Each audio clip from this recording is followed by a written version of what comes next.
আসসালামু আলাইকুম রহমতুল্লাহি বারাকাতুহু। কলিজার ভাইয়ের আমার, আশা করি সবাই ভালো আছেন। সবাই আমার সালাম নেবেন।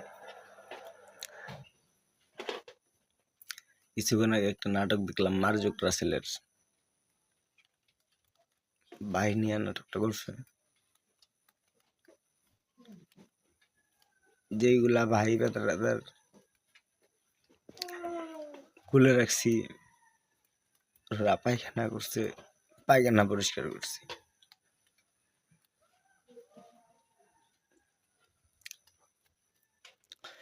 মাটিতে রাই নেই,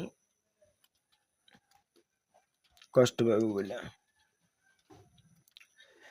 মুতের কাপড় যেমন আমার মা মুতের কাপড়ের মধ্যে বেশিক্ষণ রাখে না, তেমন আমি বাহি হইয়াও মুতের কাপড়ের মধ্যে বেশি রাখি। আমার এলাকার লোক বলতো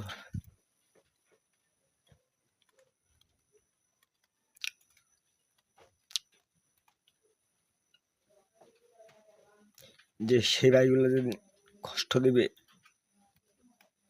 সেদিন বুঝতে পারবেন যন্ত্রণা কাকে বলে। ওটা তো টাকা পয়সা কারো কাছে চাই না,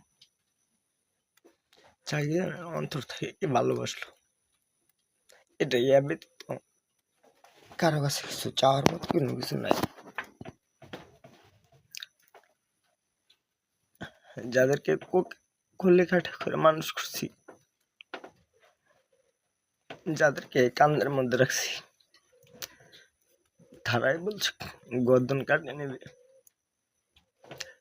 যেমন উপরে ধূপ পালাইলে যেমন নিচে শরীরে পড়ে, তেমন কিছু বলতেও পারি না,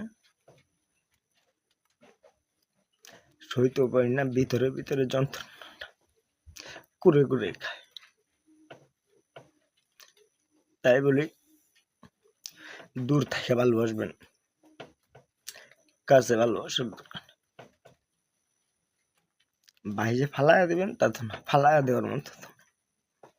কারণ ওরা কষ্ট হয়তো বা ভুলবশতে কষ্ট দেয়, যেদিন বুঝবে হয়তো সেদিন পৃথিবীতে থাকবো না।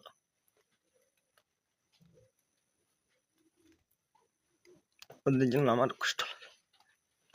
আমার গর্দনের মধ্যে একটা দাগ আছে, ক্লিয়ার বোঝা যাচ্ছে না। আমার বড় ভাই, ওরও অনেক ভালোবাসি। সেই বড় ভাই কাজ করে না, বাটাল দিয়া ফাট দিছিল।